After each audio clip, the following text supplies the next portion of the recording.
Ouais, c'est ça. Fait que là, OK. Donc, c'est ça. Fait que je commence à consommer, moi, dès l'âge de 6 ans, quand je sors de l'hôpital, enfin, je finis des bouteilles les verres de champagne, puis les gens trouvent ça drôle, là, la main de la veille, puis tout ça. Et ça va toujours de plus en plus fort, de plus en plus. Je suis pas capable de vivre la réalité, de vivre à travers la société. J'ai mal. Alors, quand je consomme, ça m'aide. Là, je performe, je commence à faire du théâtre, je fais de la danse, je fais de la télévision, etc., etc. Fait que je performe en société énormément pour me faire aimer, mais l'envers de la médaille, c'est que je me magane, je me gèle, je suis saoule, je sais pas, il est où mon char. En très peu de temps, à 21 ans, je suis déjà en désintoxication.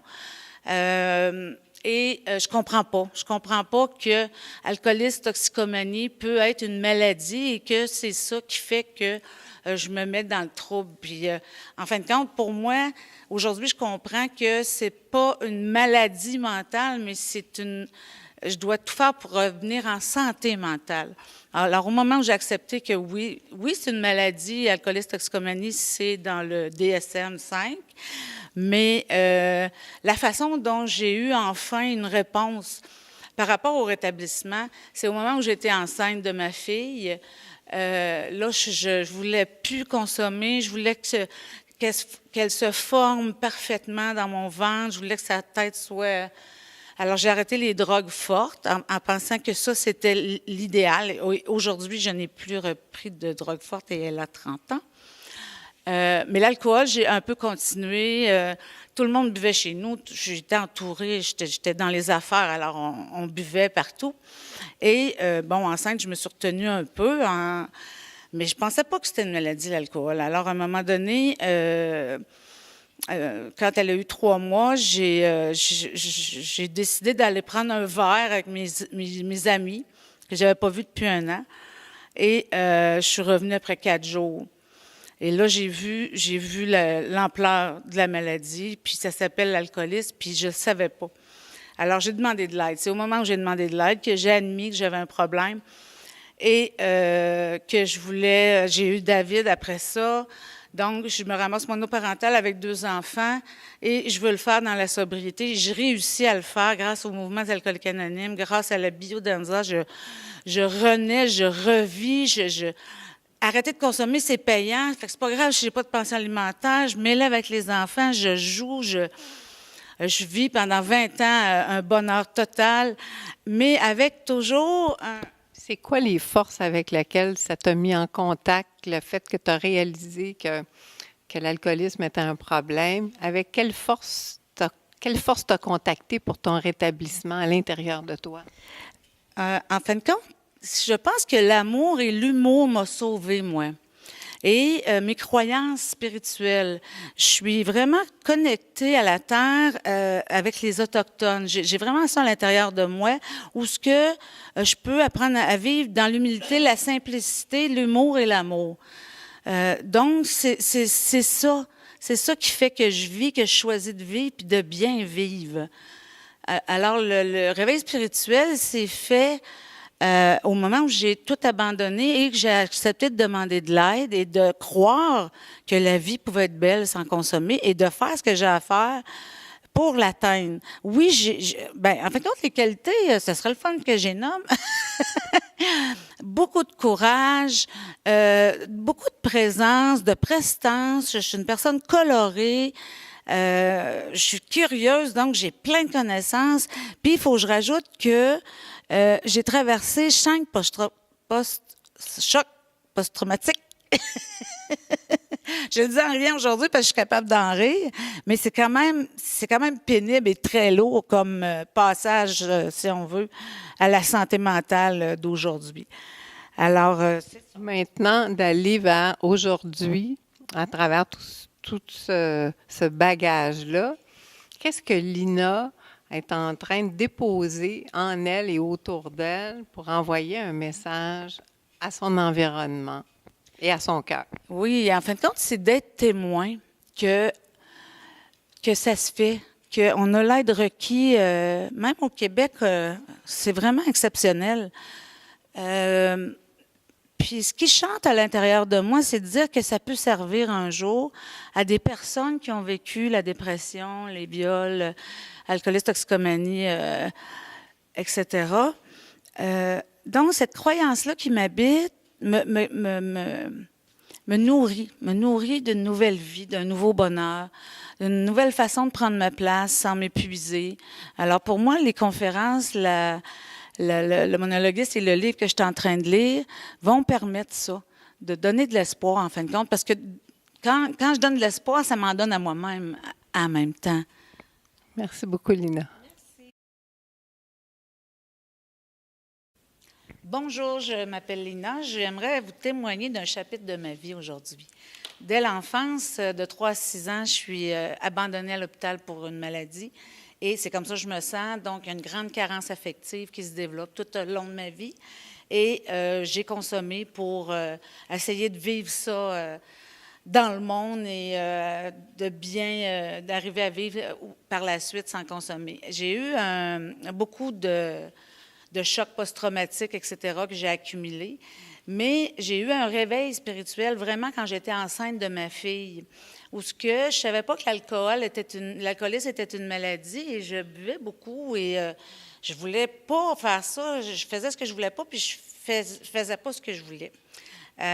Et j'ai demandé de l'aide à savoir comment on peut bien éduquer nos enfants ou vivre avec nos enfants d'une manière saine.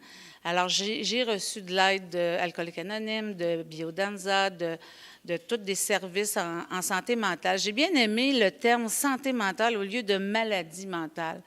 Alors, je trouve qu'on a l'aide qu'il faut ici au Québec. J'ai développé des ressources vraiment très, très grandes par rapport à la carence affective, où j'ai senti que j'étais une personne colorée, avec un beau bagage, qui peut donner des conférences, qui peut aider les gens à traverser des problématiques, dans le fond, qui sont assez graves et qui peuvent atteindre là, jusqu'à la bipolarité, etc. Et maintenant, je m'en sors, ça va bien, je suis rendue une grand-maman, je suis sobre, ça fait 28 ans, j'ai arrêté de fumer, j'ai arrêté de... de fumer, ça a été difficile. Alors, c'est ça. J'ai développé vraiment un potentiel merveilleux et je vous le souhaite. Salut. Alors, bonjour, je m'appelle Yvon et j'ai un problème de santé mentale. Et mon texte a pour titre « Déprimé un jour, mais pas toujours ».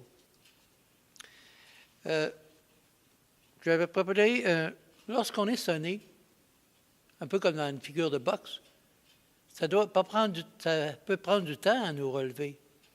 Moi, c'est un événement qui m'a marqué dans ma vie, c'est que, en étant fils unique, j'ai dû m'occuper de ma mère. Et bien sûr, un événement comme ça peut laisser des traces. Ça peut nous garder dans un état très difficile.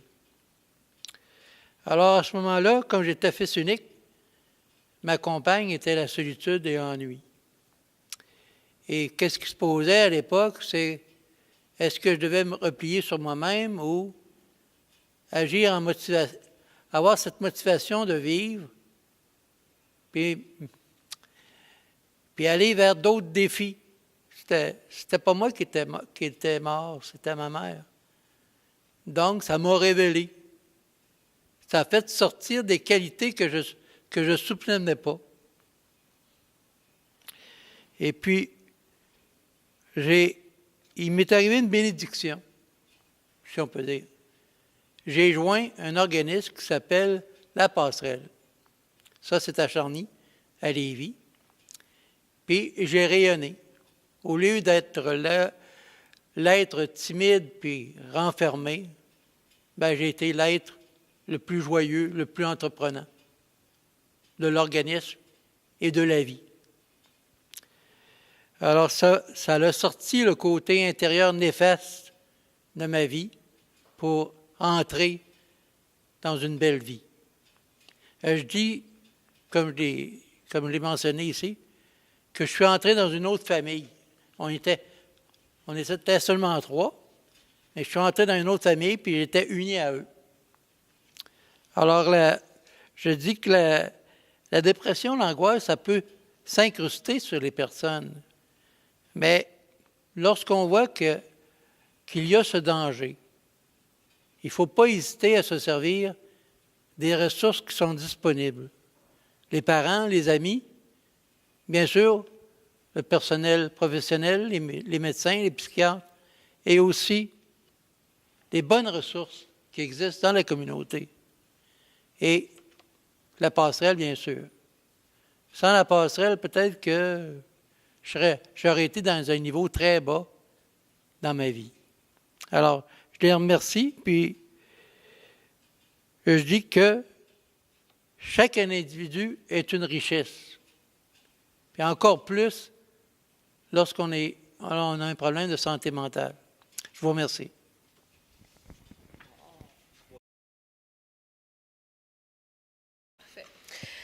Bonjour, moi je m'appelle Annick, j'ai 43 ans et je suis infirmière. J'ai vécu 2 dépressions majeures au cours des 13 dernières années. J'ai toujours été une personne anxieuse, renfermée, timide. Puis il y a plusieurs événements marquants qui sont survenus au cours de ma vie. Des séparations, changement de milieu de travail, des déménagements, la mort de plusieurs de mes proches, un choc post-traumatique, la maladie physique dans mon cas.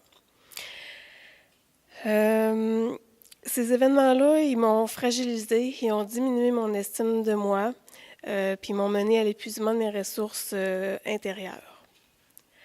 J'étais complètement perdue dans ce monde de performance et de perfection. Je me sentais totalement démunie et sans ressources, prise dans un étau. J'ai même perdu espoir en la vie. Mais j'ai eu la force de consulter, de prendre ma médication, de m'ouvrir aux autres sur mon vécu, de me mettre en action et de m'engager activement dans un milieu communautaire et de sortir de mon isolement. Tout ça m'a permis de reprendre confiance en moi-même et d'augmenter mon énergie positive, d'être une meilleure version de moi-même, de retrouver le courage, le sourire et le goût de vivre. Le fait de vous partager mon expérience a pour but de redonner espoir aux personnes qui vivent les mêmes situations, mais dans le silence. Je terminerai sur une phrase que je me répète souvent. Moi, Annick, je me fous du ridicule, j'ai confiance en moi et j'ai tout en moi pour réussir.